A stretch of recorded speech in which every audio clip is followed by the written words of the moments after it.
Hola, chica. Can you hear me okay? Yeah. Okay, thank you. I have been dealing with, I think it's a software issue. I actually think I got a freaking bug. I know that Apple products don't get bugs, but it caused me problems yesterday, and I don't even want to get into what I had for this morning, but you are getting a very agitated version of me I'm today. so sorry. I know I said it. Absolutely. I meant that out of remorse, like not remorse, but for feeling. But no, we're already recording. No need to reschedule. The last thing I want to do is reschedule with the one and only Nicole Davis, because I think we have spent 6 months scheduling this podcast. Yeah. So I don't want to wait another 6 months. No, it's great though, because everything happens when it needs to happen, right? So you have given me the opportunity to be more in flow state, and just let it flow, let it go, chill out. But how are you? What's going on? I'm good. We are currently in Florida. We're visiting our in-laws, or my in-laws, because they just moved here. So, dying in the heat and the humidity. So yeah, that's where we're at. That's what's going on now. Work's been the last, as you mentioned, rescheduling. I've worked on a huge feature for my daytime job, and it's starting to kick off. So I've been doing demos of everything that I've created for different clients and whatnot. So all good things, just very busy. Let's kick it off. How about we do that, and then we can get into this. So I will kick off with the 3 questions I ask every single podcast guest, which are, who are you? How do we know each other? And where can people find you online? Okay, great. I'm Nicole Davis. I am a podcast host. I own a beauty company called Beatnik Beauty. I like to describe myself as a walking contradiction. There's a lot of things about me that are very kind of traditional in a sense of what a woman should be in the public eye. And then there's also the side of me that just says, fuck you to all of it. I met you because I fell in love with some of your reels on Instagram when I was rebranding the podcast that I have now, and I reached out for you to be a guest on my show. And I think that we became, I like to say, I think I even said it on the episode, I was like, can we be best friends? I just love everything about you. So that's how you and I met. People can find me on Instagram at Still Won't Apologize Pod. You can also find the podcast on all of your platforms, Still Won't Apologize Podcast. And my beauty company is Beatnik Beauty, which is also on my webpage, stillwon'tapologize.com. Oh, yay. I always say, and I'm sure I said this on our previous episodes, which I actually reposted our episode. And I always say, I have a love-hate relationship with social media. It's so interesting because I work in social media. So I'm like social media out. I think that I'm both more active than people realize and less active than people realize. And so I have a lot of, we'll say a bit of a duality in terms of my feelings about social media. But one of the things that I so appreciate about it is the community building. And I think that the relationship that we've been able to forge based upon nothing other than social media, not a mutual friend, not any type of physical our relationship is 100% digital. Right.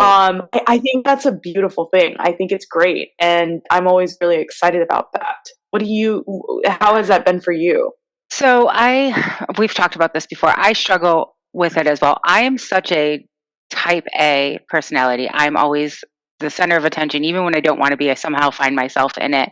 But when it comes to sit down and do reels and create content, for somebody who loves doing that type of thing, I struggle so hard with it. I have endless amounts of content, but the actual idea of sitting down and spending time on it is where I find the block, right? Like I know I could be doing so much more on the podcast, and I find myself going up and down with my energy flow, with how much energy I want to put into it.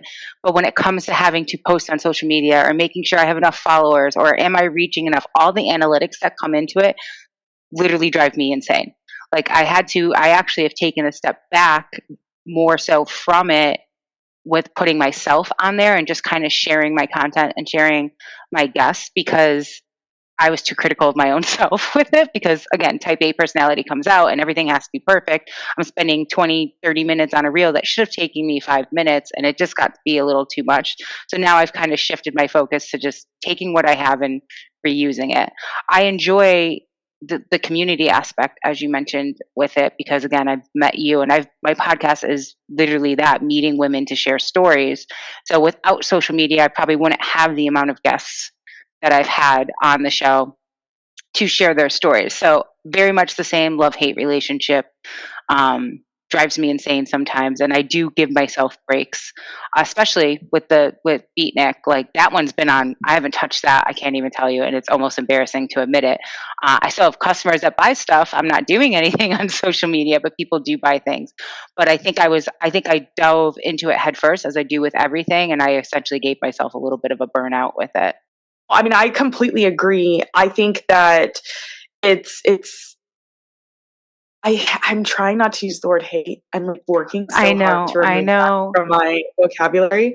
And I want to go back to, because I do want to talk about semantics and vocabulary, because I think that that's something that, especially with your background in law, like we probably share a love of words and semantics, and it makes sense why you would have a podcast name, Still Won't Apologize. There's intention in that.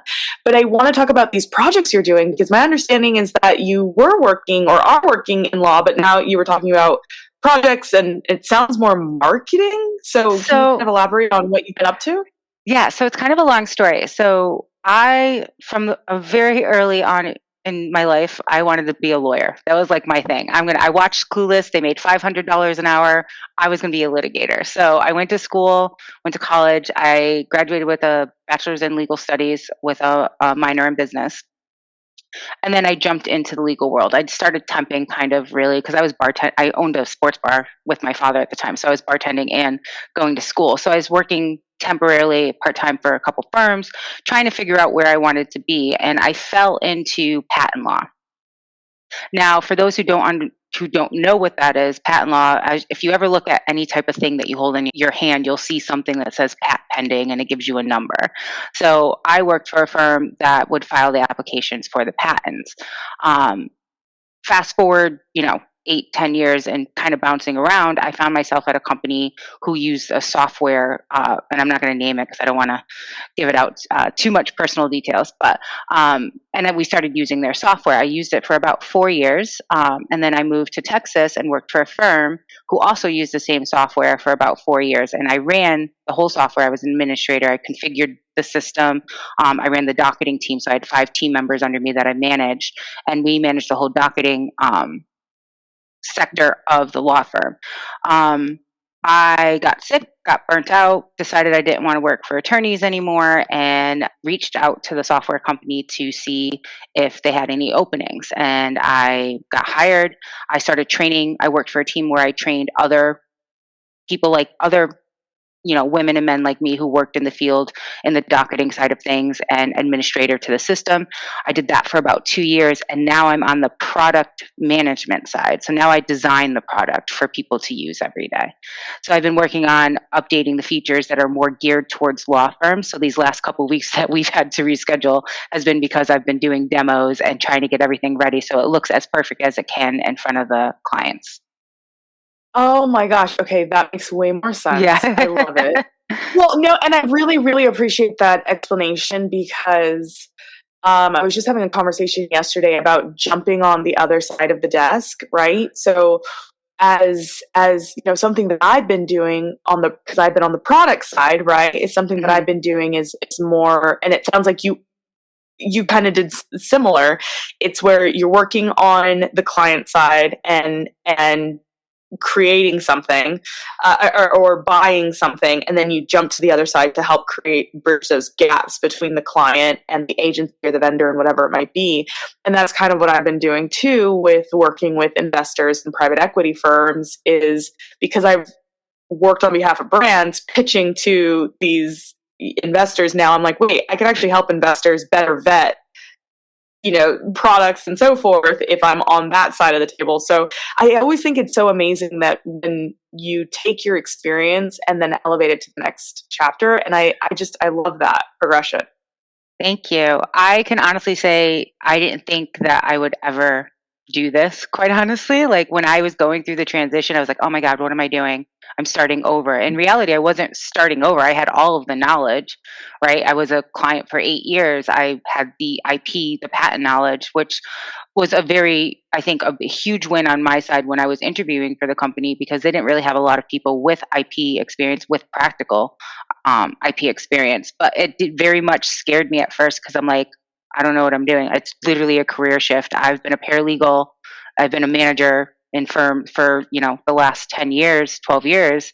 And now I'm starting completely over. And honestly, looking back at it now, I wouldn't change any of it because all of those experience, even the burnout, even the sickness, like it all got me to where I am today. And I'm for the first time, very happy with my job and my career. Oh, I'm so happy to hear that. I think I'm such a big believer because we spend half of our lives at work. I'm not going to count the time we sleep, if we even get Mm-hmm. to sleep. So our waking hours, half of them are spent at work and they need to be happy. I mean, that's why I started my business, right? I'm hoping to unlock pockets of happiness where people can just feel a lot more fulfilled and purposeful in their work.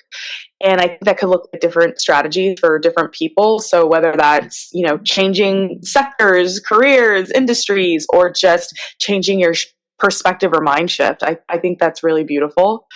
I wanted to revisit something that you said about why you decided to get into law, because I think this is really interesting.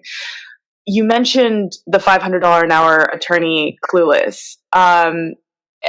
Would you mind saying like about how old you were when you Oh watched that God, movie? We don't have I to had assume a you watched it when it came out, but yeah, I think I was probably like, I don't know, I want to say between like 7 and 10. But for whatever reason, she had that closet and had all the clothes, and it's like, Daddy made this money. I'm like, I want to be him. So yeah, that's no, I really mean, what it came from. it's so you saying that, what resonates for me was that was Elle Woods for me. Like I think seeing Elle Woods go to Harvard and relating to her as a Southern California Valley girl, which it is what it is that I speak like this. I'm from there, so it is what it is. But kind of relating to this, oh, I can be the L, Woods type of thing. And that movie actually came out before I changed my name to Ella, so that Ella wasn't really as much of a consideration at the time for me. But for me in my career, and it didn't hit me hard until the sequel came out many, many years later. But for me, around the time I was 10 years old, this movie called What Women Want with Mel Gibson and Helen Hunt came out. And I watched that movie and I was like, that's what I want to do. I want to be the person who's creating commercials. Like I loved that movie so much for that, subplot line.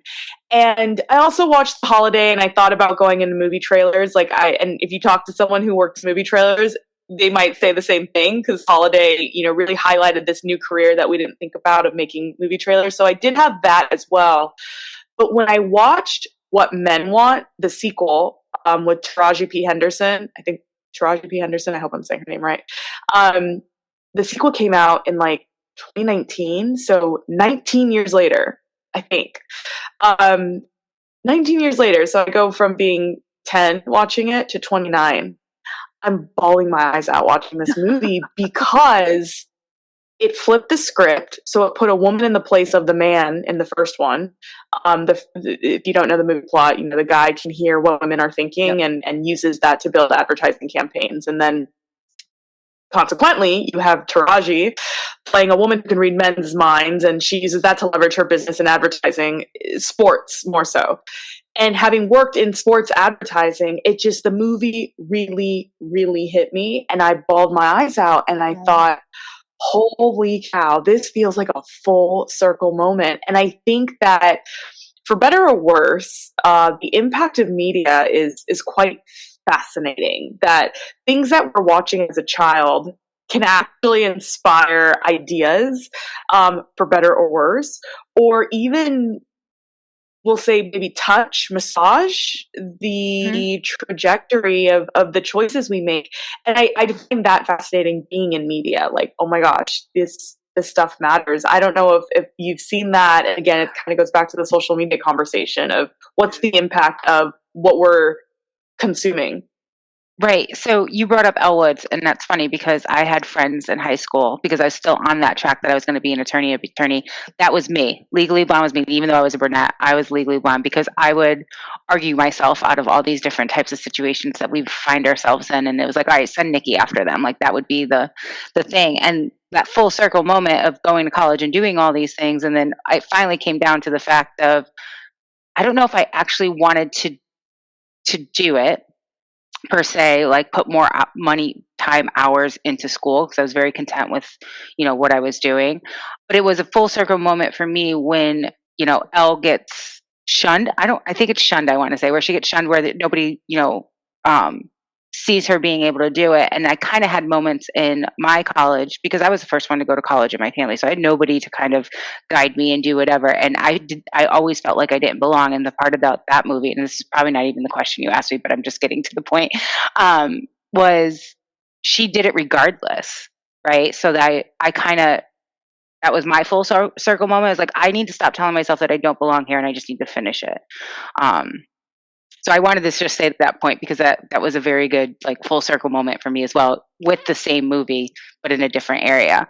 Um, Social media, I think it does the same thing, right? We spend. I don't even want to get into the topic of how much time we all spend on it, right? Even if we're just idly scrolling, but there are little influences that come through the different reels we watch or the different posts that we see, certain things that inspire us the way that movies used to, right?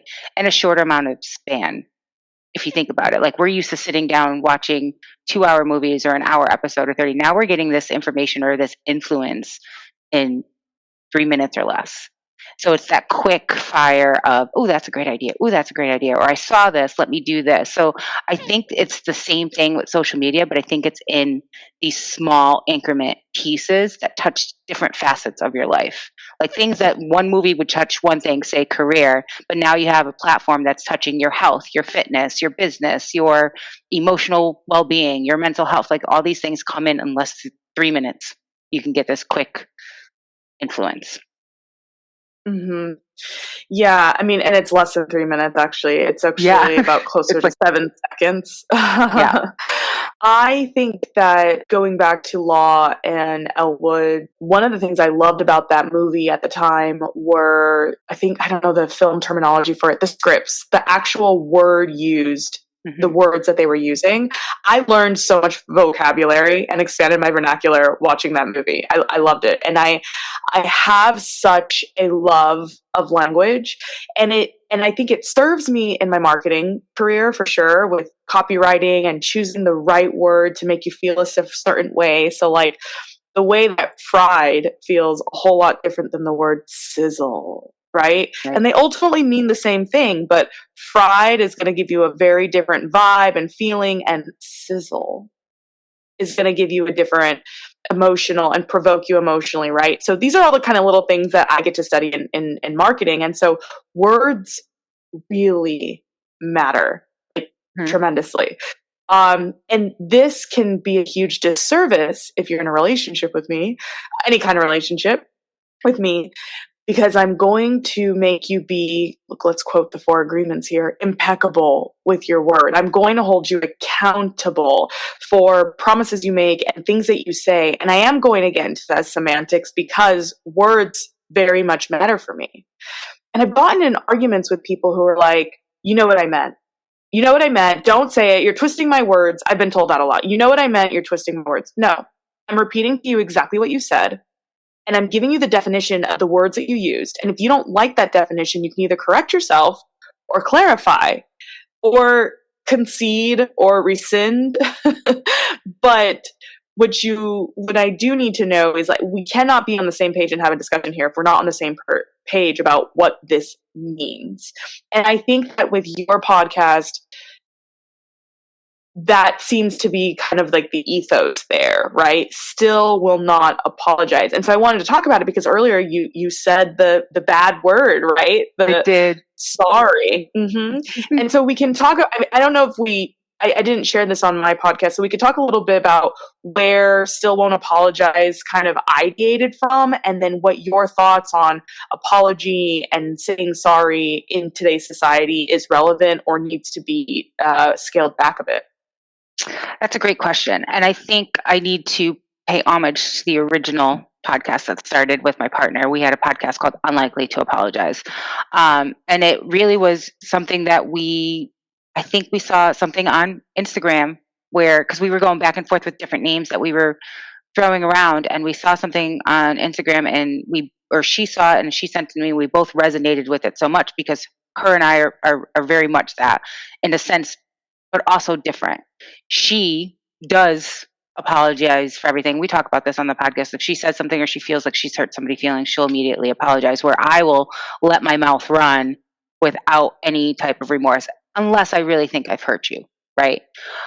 So that's where that kind of came from. And then it built into giving this space for women to, as you, like you just said, share their words, their stories, what they've been through in a safe space that allows them to be completely truthful, and not have to kind of hide behind different words or hide behind different faces to whatever audience that they might be, because there isn't an audience in the sense that you're looking at somebody. It's really just talking with the two of us.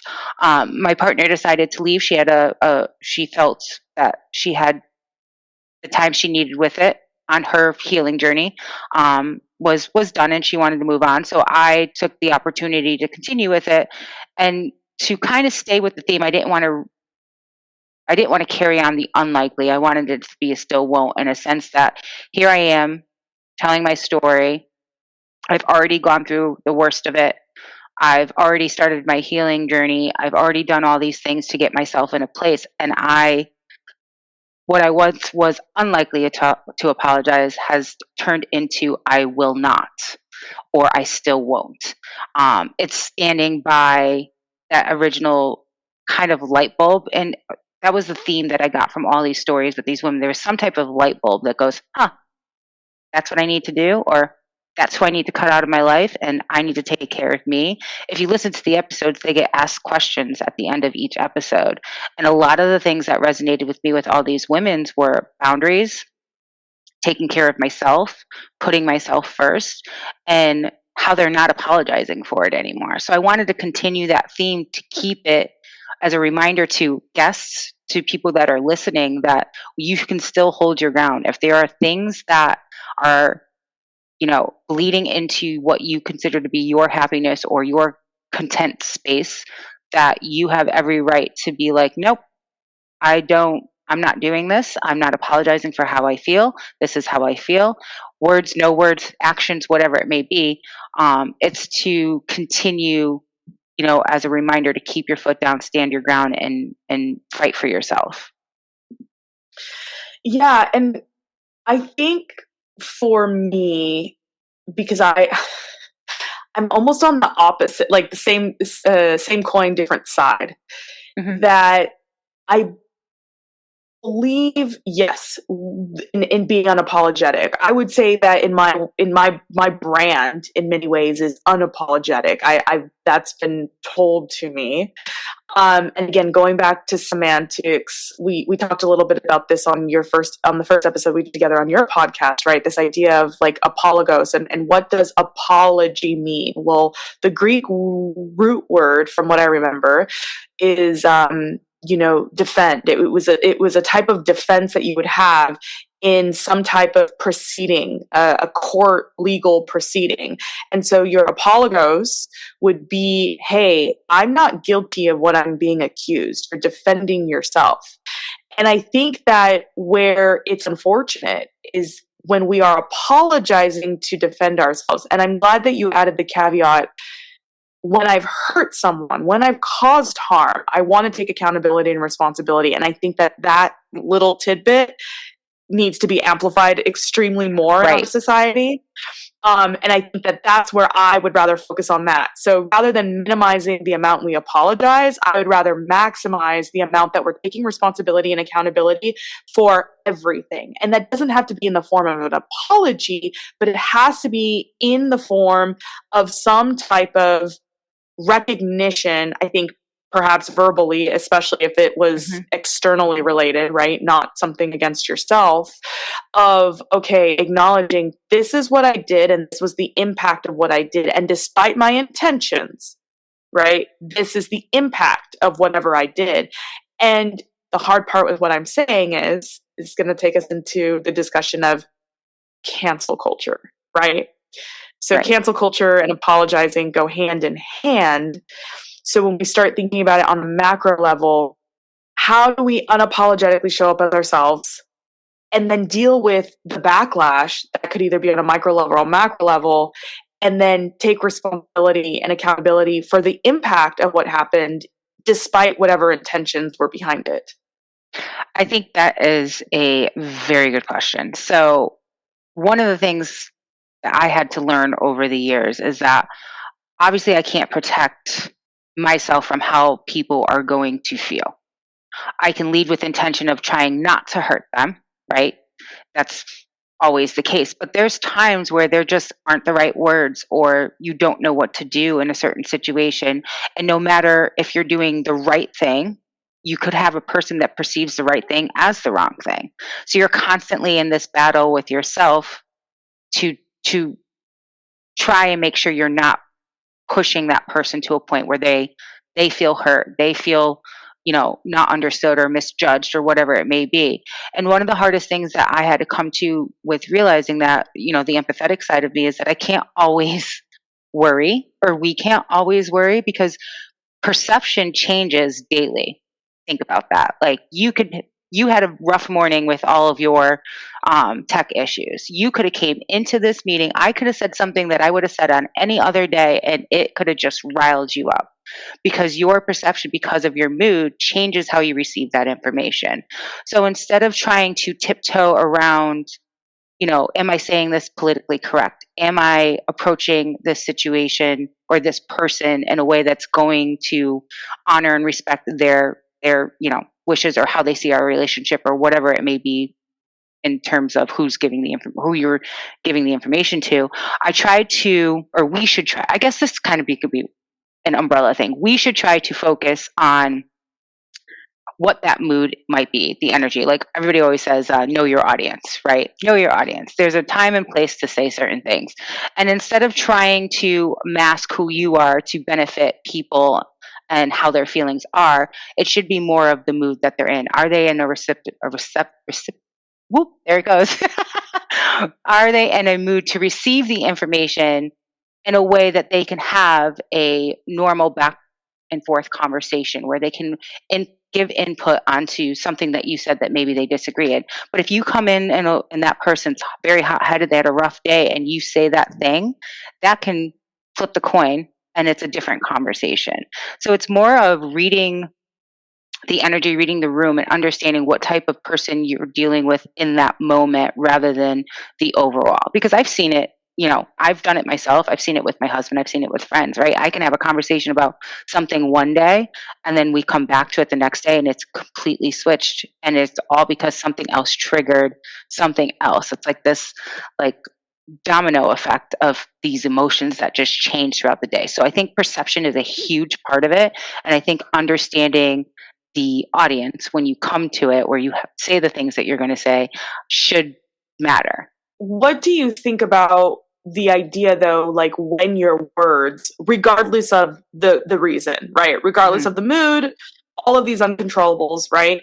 But your words or actions, or moreover, which I think is very relevant today, your inaction, right?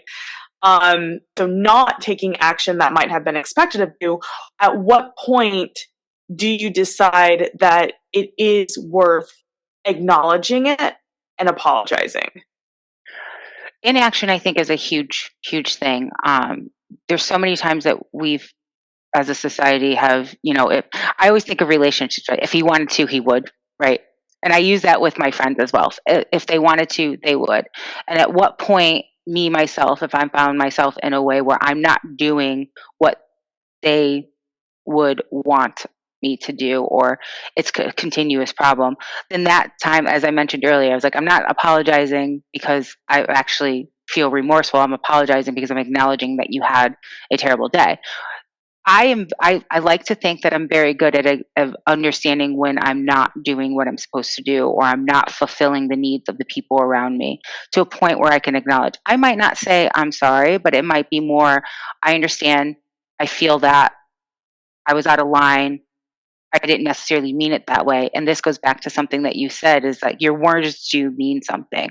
But sometimes in situations, especially myself, I find myself saying things that I probably wouldn't necessarily say if I had time to process the emotion I was trying to get out. I notice this a lot with like family stuff. I will fly off the handle sometimes with my family when it comes to certain things and how they act and how they react. But I also know that there's a time and place to acknowledge. I think for me personally, it's when I can feel the hurt, when I can sense the change, the shift in the energy, when I can feel that the situation or the relationship between us is strained. That's when I'll come forward and be like, you know what? Obviously, something's wrong here. I don't know if it was me, or if it's something I said, or if it's just, the day that you had. Let's talk it out. And if I feel in that moment that they've expressed, I've actually done some wrongdoing, I've actually attacked their character, or if I've done something that might, to me, not seem like I hurt them, but it did. That's when I'll acknowledge it, and I'll come out and say, you know what? I am very remorseful for how my mouth was and the words that came out of my mouth, and I did not mean it. Um, and I'll try to find a better way to express myself if we ever go down this path again. So it's very much making sure that I choose the right words, which you mentioned earlier, because words do mean something and they carry with people. I can think of so many times that I've laid in bed and go, oh, why did I say that? Because I know it's going to be interpreted in a way that I was not meaning what I meant. And I'm the queen of that. Classic Nikki will say things that she doesn't necessarily mean, but she doesn't know another word for something, right? So it's understanding. I think it's a back and forth of having I surround myself with people who really do truly know that side of me, and also know that I will acknowledge and respond in a way where I am very much remorseful, especially if I hurt you. Hmm. Yeah, I think the other side of what is so important about what you talked about, beyond you saying what's going on, I think when we, and I'm going to speak on an individual level, so removing cancel culture and media and public perception for a little bit, but just within our interpersonal relationships, when we feel wronged, and this is something my family does terribly, terribly. I hate it, and I'm trying to break the pattern, but it is really hard. They make it very difficult. But it's when you feel wrong, call it out immediately. Now, again, this means that you have to be able to articulate your words in the heat of a moment when you're upset. You have to be so in touch with your feelings to understand what upsets you and why. And that type of self awareness, not a lot of us have. It takes a lot of work to be able to articulate what you just said right now bothered me and hurt me, because you already know that I have a history with XYZ, and now you're weaponizing ABC against me, right? But it takes a very attuned self awareness to understand this is why what they said hurt me. So I think, one, it's like, why does this bother me? Doing an inventory on yourself, saying, what is it about that said that bothers me and attacks what I think I know? Because that's ultimately what's happening. Going again back to apologos, right? What is it that's happening? And I think the other piece that you said, which is so important. So one, like if you're offended in some way, being able to do an inventory and say, hey, this didn't sit right with me. This did not feel good to me. I did not appreciate this. I did not like this. Again, I will say, as someone who does this, people do not appreciate it, especially in the heat of the moment. And so I did it recently to a friend, and she flipped out. How dare you tell me how to, it's like, okay, well, obviously you're not ready for this feedback. I'm telling you that this is the impact of your words, and this is how they're making me feel because of whatever. And I'm not saying it because I'm expecting an apology, but I do expect some accountability for what your impact is, despite whatever your intention might be. And so people don't necessarily appreciate that. But I think the other piece where I do want to overstate or underscore the importance of apologizing, which is the pursuit of reconciliation, and now bringing cancel culture back into it. I think that's the piece that's missing from these non-apologies that come from celebrities. So you have someone like Donald Trump, who notoriously will not apologize and not back down. Now, I find that difficult and counterintuitive and egotistical and just problematic overall. I don't think that that's the way to go. But then you have a lot of celebrities, which is what he's trying to counterbalance, is you have a lot of celebrities who will come out and apologize just so they can kind of wipe their, Pontius Pilate, wipe their hands of it. But it lacks the reconciliation. And so in a way, I respect that someone would not apologize if there's no desire for reconciliation. And again, going back to Latin words and just a little bit about me, I'm Catholic. And in the Catholic faith, we have seven sacraments. And one of them is marriage, anointing of the sick, baptism. But one of the ones that people that stand out, people call it confession. That's not the name of the sacrament. The sacrament is reconciliation, right? And this is the one where it's 6 syllables. I remember it was the first 6-syllable word I ever met. Reconciliation. I was like, ooh, it's 6 syllables. Oh my gosh, I'm so big. I know a big word. So reconciliation, and the word reconciliation comes from the Latin word reconciliare, which kind of sounds Italian to me. Reconciliare. Again, conciliare, meaning coming together in a friendly way. So coming together as friends, coming together as family. And so together, right? This togetherness, this reunification. And I think that the reconciliation piece is missing when we see a lot of these fake apologies, non-apologies, apologies out of convenience. And this is where we need to not have those kind of apologies like, oops, sorry, I'm out of your way.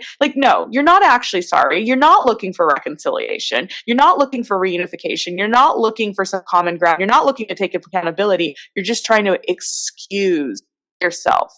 Is that maybe a fair distinction? Yeah, so I could talk about religion all day because I was also raised Catholic and I also did all my sacraments. But you just said something to me that I don't think I've ever applied to the cancel culture thing.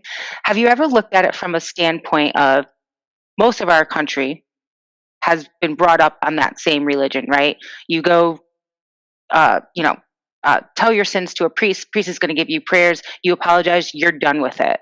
It's literally the same thing. We're actually taught that if we go tell somebody that we did all these things, they're going to give us a couple prayers to say. We're going to go back to our pew. We're going to sit down. We're going to say our prayers, and we have been forgiven. There's no, you need to go outside and rake the leaves. There's no, you need to donate to the person you hurt's favorite charity. We're not physically reconciling. We are internalizing our reconciliation. It's not this community thing anymore. What we're taught in that religion is, I can make mistakes, I'm going to be forgiven, but there's no reprimands for me continuing that behavior. And it's the same thing with the cancel culture. They just give out an apology because we were all taught to do that. I'm very sorry. Here's me telling you my sins and, telling you that I'm working on it. I said my prayers, quote unquote. I'm working on it. It's the same thing. We're almost taught that that is the way to reconcile a situation. Whereas if somebody who's in cancel culture turns around and says, you know what? I was wrong. I did this. I sincerely apologize. As a way to make this better, I'm taking $10,000 and donating it to this charity to show that I want to be a part of this, and I'm working to strive to understand whatever the issue might be. We're not forced as children when we learn this, because that's when we learn it, to actually reconcile the issue. It's just hey, I did this. All right, you've been forgiven. Move on. Well, and I am still Catholic. I still go to Mass every week. So I'm going to say that I think it's a bit of an oversimplification to say that we are given prayers and kind of absolved from our sins. I know that that's the interpretation. And I will admit that there have been times where I've gone to confession and that was quite really how it went, right? I said, oh, I thought or said something bad. Mm-hmm. okay, go say 10 Hail Marys and God will forgive you, right? So I can appreciate the perspective that it's kind of a lackluster, haphazard, all right, bless you and be gone, beyond. But I think you're overlooking the fact that in the sacrament of reconciliation, there are a few steps, right? Like, so there's a process to it for anybody who's not Catholic, but there is what we call an act of contrition, which is where we are given an assignment beyond prayer, right? So, Right. and this is contingent on what the Father gives us. But there is, I will say, I have been told, I've been given several active contritions that I really did not want to do. So you talked about raking the leaves, like where as a kid, I said something like, I told my mom to suck it, when she told me to vacuum the floor, whatever it might have been. And then he's like, well, since you didn't want to vacuum the floor, go scrub the kitchen floor with your, hands and knees, like on your hands and knees, and scrub the kitchen floor to show that that you're sorry. I've received acts of contrition like that. And I did not like them. I would be like, and then I would feel very pressured because of that Catholic guilt and God is watching. If I don't do it, I'm not forgiven. So I would do the acts of contrition, but they were not always like an easy go kneel and pray. They were like, and I say they were because I haven't been reconciliation in like a few years. I definitely need to go. But I do think that exactly the point. If there is not that act of contrition, that donation, which again, we're going to scrutinize as society, right? So I'll bring it back to a micro level for the interpersonal relationships, because I think that once you start, the masses are asses and people are idiots and can't please everybody all the time. And everyone's donate money, it's not enough. You donate money, it's the wrong charity. You donate money, that's not action, that's lazy. I mean, it's tax deductible. People just, they're up in arms, right? So, on a micro level, I think exactly that. So beyond reconciliation, adding to it, there needs to be some type of act of contrition. And maybe that's the responsibility for the harmed, right? So it's like, hey, you harmed me. I'm coming to you with a desire for reconciliation. Here is an act of contrition we can do to reconcile and come back together, because I have a desire to repair this relationship. And I think ultimately, if people stop being so egotistical one way or the other on you harmed me or you didn't harm me, or I'm not going to tell him what he did wrong, and it's not my responsibility to tell him how he hurt me, and it's not, no, everything is your responsibility. I don't care if you're on the side of being harmed. I don't care if I believe that in everything that happens, and oops, they're going to say I'm victim blaming, right? I believe in everything that happens, we are responsible. We hold some responsibility and accountability, even if we get mugged in broad daylight, right? If we get mugged at gunpoint, that's awful. But we have to recognize that we were in a place, we put ourselves in a position that we got mugged, whether we like that or not, right? We were in that place at that time because of decisions that we made. Doesn't mean it's our fault, right? It's not about victim blaming. It's about this is where my responsibility begins and even ends. And I think that if we took on that responsibility and accountability, we would have a lot easier time of working with, being a little hyperbolic, right? The Donald Trumps of the world, or we'll say the Michael Parlers of the world, my dad, who refused to apologize because he is very much on the I will not apologize, ever. Like I've never, not once in my life, heard him apologize. I've heard Donald Trump apologize more than my own father. So, this is not a political thing. I'm giving examples of people who do not believe in apologizing and the frustrations of okay, but at what point do you take responsibility for the impact of your actions? And I love that act of contrition can be kind of added into it. Right. And I agree with the act of contrition and the responsibility, because here's the thing, you're hurt. Let's say you and I had it out, whatever it may be. And I came to you and I said, you really hurt me. You did this. My act of contrition in that moment, because I like to think that I could speak my words and tell you what I want, would be from now on, if we get to this topic, can we kind of take a minute to make sure that we're both understanding where we each stand, that it doesn't affect us personally, that it's just beliefs, right? So let's say that could be a form of an act of contrition, because I'm now giving you something to follow to reconcile so this does not happen again. I think a lot of it goes into how we're taught too as children, right? How do we perceive or react to situations? Like I talk about this in my podcast. I have a very reactive mother. So at a young age, I was very reactive. My sister and I talk about this all the time. A lot of women in my family are very reactive.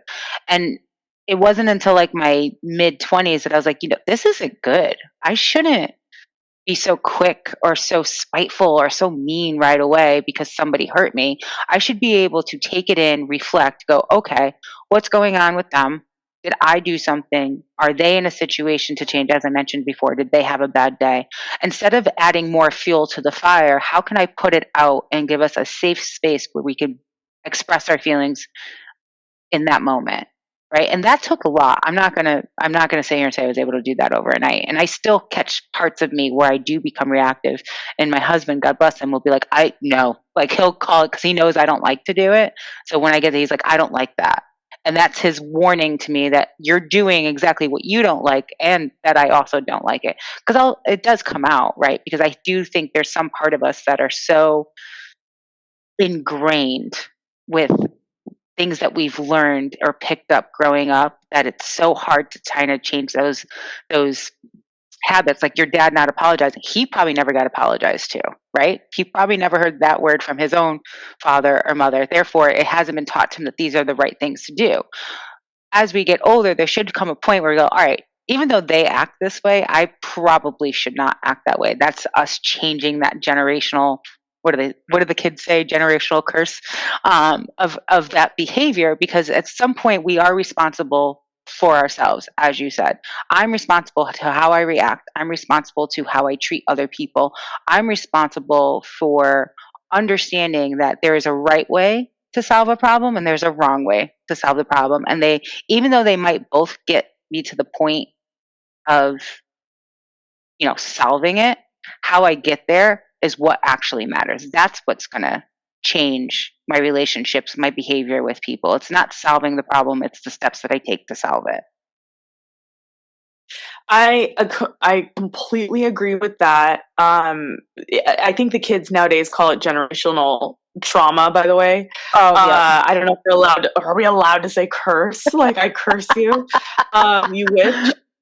But yes, so I think ultimately, whether you decide to apologize or not, whether someone is taking responsibility for their actions or not, ultimately the goal should be connectivity and coming together to be, one, the best versions of ourselves, and two, create the best relationships we can.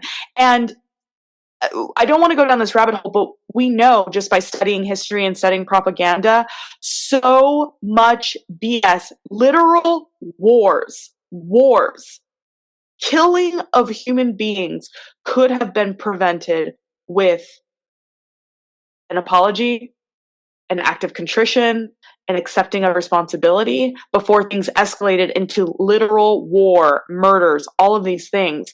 And so whether it's about I am going to apologize, I'm not going to apologize, I think being mindful, one, of our actions, two, again, how the impact of other actions and influences and affects us, and three, the piece you touched upon when you talked about how you were reactive and you didn't want to continue that legacy, is doing the work, which I'm going to say it, I say it till I'm blue in the face, everybody needs to go to therapy.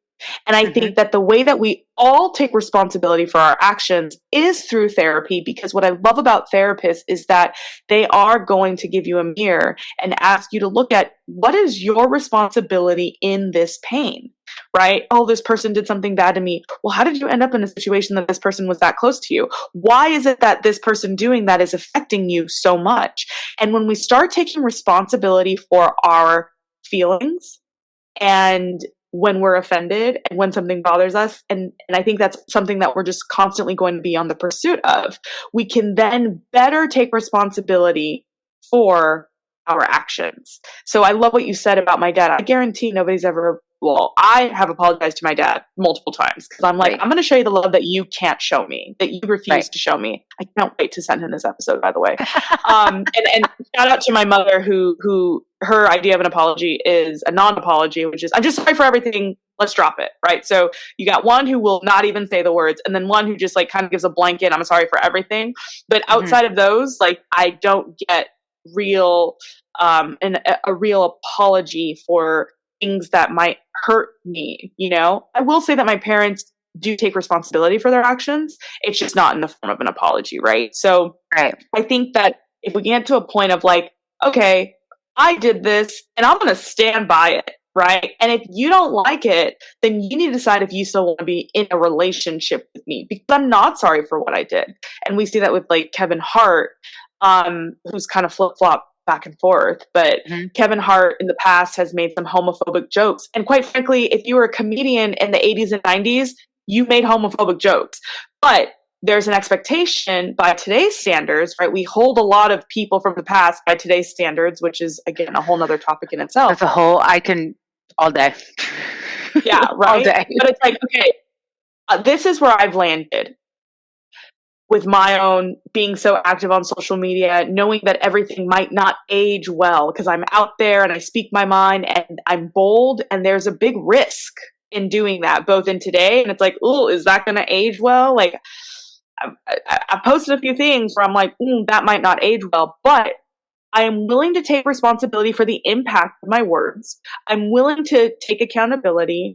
And where I probably honestly won't apologize for things on social media is that when I do post, I'm not in some psychotic state. I am intentional with my words, even if they're imperfect and even if they hurt you. I do have like some intention behind them, and I can speak to whatever the intention I had in those words, right? So using Kevin Hart as the example, he was just trying to be funny in a time where homophobic jokes were a riot, right? And so it's like, okay, maybe he doesn't need to apologize, but where does he say, all right, here's my act of contrition, and I do want to be unified with the gay community, and I don't want to be a homophobic, and I am not a homophobe, and I take responsibility for the impact of how these jokes might have affected and may affect in the future people I know and love.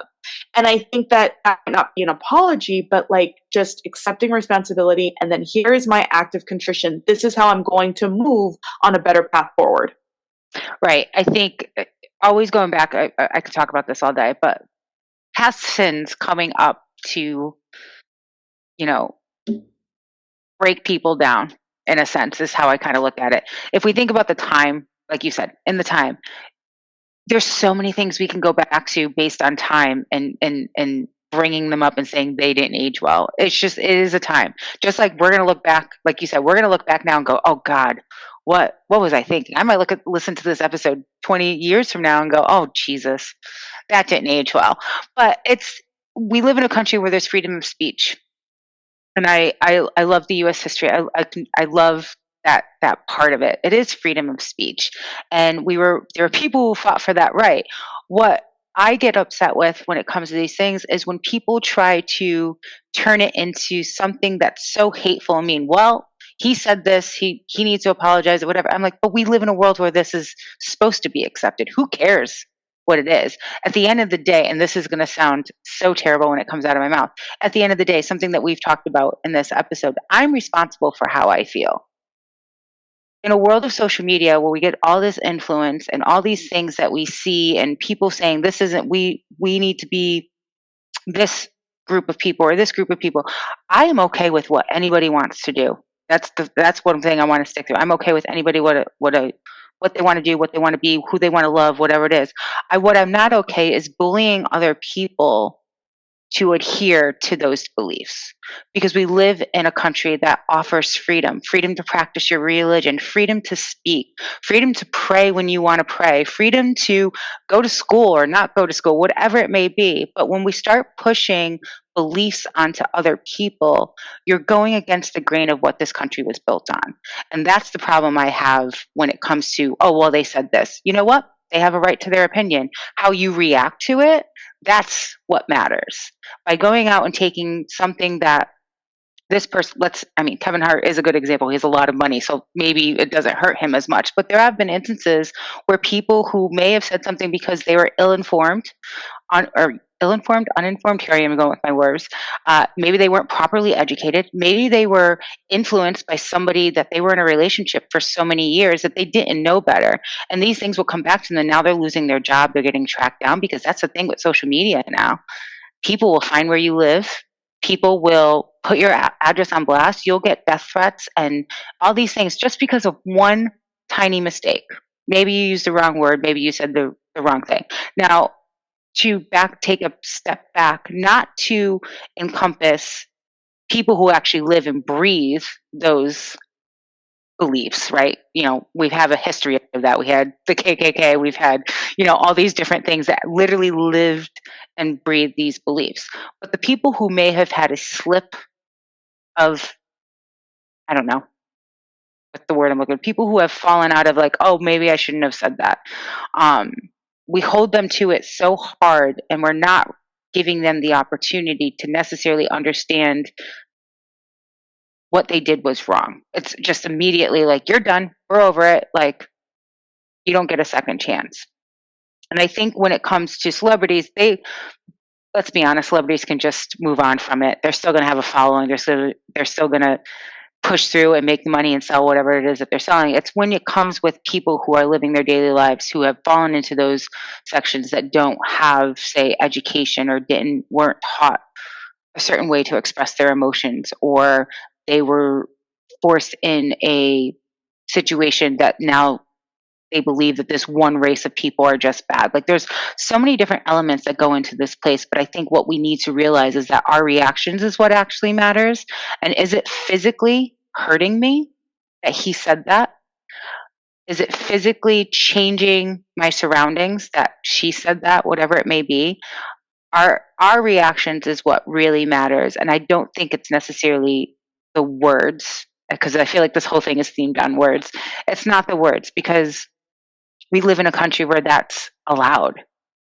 And by suppressing it, we're going against the grain of everything that people have fought for us in the past. I really, really love how you said that. I think that it is good to take a step back. It's very, the power of now with Eckhart Tolle is, having mindfulness in the moment, going back to the inventory, right? Of like, not just is this person physically hurting me, because I think there are psychological harm is real, but not just is this person hurting me, but just having mindfulness of why is this bothering me? And I will say, because as a kid, I'm so sensitive again to words. I've always been sensitive to words, kind of wrapping it up here. I would always hear as a kid, you just triggered this memory. I would hear it so much, and I fucking hated it. Teachers would say it to me. My mother would say it to me. Her sister would say it to me. My cousins would say it to me. Sticks and stones may break my bones, but words will never hurt me. And I would go to my room and I would say it to myself very quietly. Sticks and stones might break my bones, but words hurt a lot. Because I was like, why the f- are people allowed to just say what they want to me and then I can't complain about it, right? I was always complaining. Surprise, surprise. I don't like what they said. I don't like what they said. I don't like that, right? And so I think that again, words can kill, like they can. So yes, something someone says like might not be killing you right now, but our thoughts become our words become our actions, and our actions become our character. And so it's like, okay, the KKK saying bad things, it's not that bad. They're just saying bad things. Well, but those words turn into very hateful. Those hateful words become hateful actions and hateful values very, very quickly. So I'm always cautious of not of saying like, oh, well, words aren't physically harming, because typically the physical harm is preceded with a certain type of terminology and words and, again, semantics. Mm-hmm. But it is just so fascinating, because I agree, like all of us, as sensitive as I am, because I am very sensitive, we are sensitive in the wrong places. I think we need to be more sensitive about our impact on others and less sensitive on their impact of us. Exactly. And I just want to say, like, I agree. And I agree with you. I'm not saying that words don't have an impact. It's more of a less of, how I receive them and what it's doing to me. That's really what it comes down to. I think we waste so much time on canceling people. I really do. Because I don't think that I understand that words are hurtful, but am I physically able to still get up in the morning? Did this impact me in a way that I'm not able to do things? And I'm not saying that it doesn't happen, because it does. But I think from my personal level, I don't necessarily fall into the cancel culture. I mean, there are some celebrities that I have definitely completely cut off just because it turned into more than just words, like you said, actions. I won't name any, but I want that to be clear. It's not that I'm saying that this is okay for people to talk. I just want to make it clear that your reaction to these things is how your reaction to these things is what is going to feel that impact of what they're doing to you. Yeah. I think, and I also think it's And different from a celebrity level and a personal level, quite honestly. It's, well, nowadays, like you said, it's one tweet and you become celebrity level overnight, right? yeah, So there is this idea with these little paparazzi that follow us everywhere called our cell phones. You can become overnight, anonymous instantaneously. You are a known celebrity because of one action you did at one time. And I call those, by the way, the cell phone moments. Moments where if it was captured on cell phone and went viral, you might be canceled. And I'll say, that was a cell phone moment. Be careful, right? Like, that was like how you treated that worker at Chipotle. That was a cell phone moment. Like, be careful. I talk like that and I think like that. Partly because I'm a police officer's kid, and partly because I'm in the media, and partly because I'm just a conspiracy theorist who's always convinced that the worst is going to happen. But I will say, and I just pulled it up because I'm like, I'm pretty sure I have this in my phone. I have if I get canceled, like, to-do list because I'm so out there. And I'm like, okay, well, in case I get canceled because I say some shit that someone doesn't like, right? And then it's just misconstrued and out of context. But I do, and it's not beautifully written because I don't know what I would be canceled for. I know that I have a good heart and my mouth gets me in trouble, but I know that I love all people, right? I do. I love all people. I have friends of all colors, all backgrounds, Same. all faiths. And I would hope that things that I've said and done are my proof of concept, my social proof. Like, no, I walk the walk. And so if I talk the incorrect talk at one moment, but like, oh my God, it's so funny. It says, I have no problem apologizing if I'm truly sorry. If I apologize, allow me to recognize my own limitations and faults and ensure that it won't happen again. All I want is for everyone to be happy and to be free. That's all I want.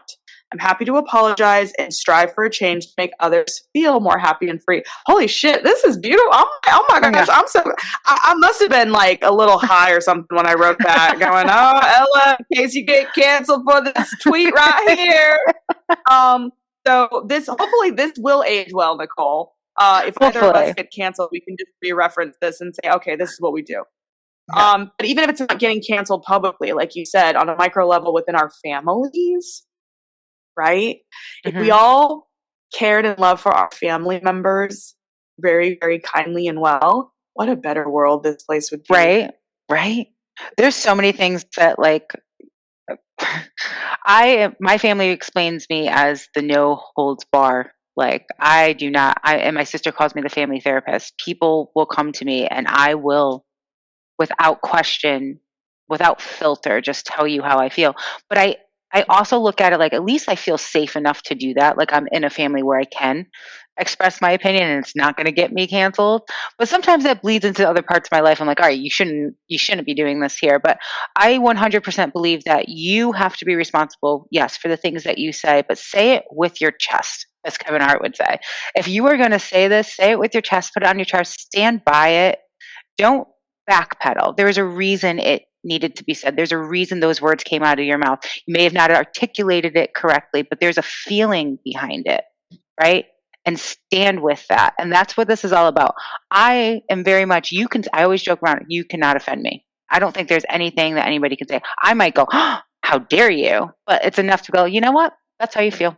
If that's how you feel, then that's how you feel. And I that's the message I want to try to share with people whenever I talk to them. It's like, just be you. Because at the end, you're doing yourself a disservice, and you're doing the people around you a disservice by not being authentically and unapologetically yourself. That's really what it is. That's beautiful. I think that's a beautiful way to end this. Like that was an awesome note. I might have to pull that clip and reuse it. Thank you. As we do close it out, I want to ask you the same question that I ask all the guests, but I think where it's a little bit different today because a lot of my podcast is about building success. And by the way, this conversation is how you build success is through taking, responsibility for your actions and being mindful of your words, and all of these things are absolutely important in business leadership. Hello, like being a business leader means you got to learn how to and when to apologize. And sometimes as a leader, I've been told, do not apologize for that. I've been told that. And I'm like, I can't apologize for that. And they're like, don't, because it's going to send a message that you didn't mean it or that you're weak. Like I've been told this, I've been coached through this by bosses. So I do want to say that this still can be a business conversation in the sense of EQ and interpersonal relationships absolutely impact business. But closing it out and looking at this philosophy that I created, which is the SEF philosophy, and it touches upon finding success and balance spiritually, emotionally, financially, and physically. And I would say that this conversation was very much the spiritual, emotional realm. But so I'm guessing I know your strengths here, but where would you say you feel the strongest, and where do you hope to develop more? It's always going to be emotional and spiritual for me, because I always think there's a part of me that's like, you can always do better. I can always educate myself better to be more aware of my surroundings, the people around me, myself. Self-awareness was a very big thing for me to work on, because throughout all these conversations that we've had today, like a lot of it it's triggering these memories of how I've had to work on, just because I feel something doesn't mean I need to say it. There's been those moments. So that is going to be a constant, I think, journey for myself, because I can always do better. And then always with everything, it's going to be financial, right? You always want to be in a better financial place than you were a year ago. And I just recently had a conversation with somebody who's just coming into their own in their financial journey, I guess, as an adult. And I was like, if it makes you feel any better, I wasn't that far off from you. So I think there's always room for that. But I think on your scale, and I was reading about it, and the email you sent me, is spiritual and emotional will always be my biggest ones. Oh, I love that. Well, I so appreciate you taking the time to come here. I'm really glad that we were able to make it happen. And I will be sure to link, because I know we didn't touch upon it too much, but I'm going to be sure to link, one, your podcast, because if your mind is so brilliant, of course her podcast is brilliant too, you guys. And it really does focus on how to show up in the world in an unapologetic way, and really step, especially for women, step into your power. But so I'll be sure to link your podcast and your website and your business into the show notes for anybody who wants to find you, follow you, all the great things. But I just so want to thank you for coming in and bringing your brilliant mind, because I know that you're incredibly busy, and I know you're going to kill it with your product demos. Thank you very much. I'm so happy to be here. I love speaking with you. It's very easy. So I appreciate the time as well. Easy E, that's what they call me.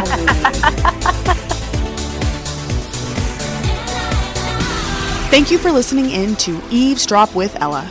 If today's episode inspired you, please subscribe, rate, or review Eavesdrop with Ella on your favorite podcast platform. While you're at it, you should also send this episode to a friend so we can connect with more eavesdroppers just like you. If you'd like to be a guest, you can visit ellaparlor.com to learn more. Until next time, this is Ella Parlor reminding you to stay resilient, stay abundant, and above all, stay balanced. Thank you for eavesdropping, and we'll catch you on the next episode.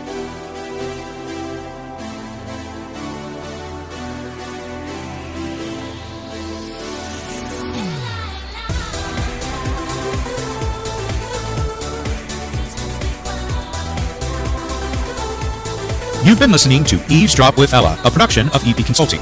Some of the products and services mentioned are paid promotions, and any advice should be confirmed with a qualified professional. Opinions and ideas are for entertainment purposes only and belong to EP Consulting. All rights reserved.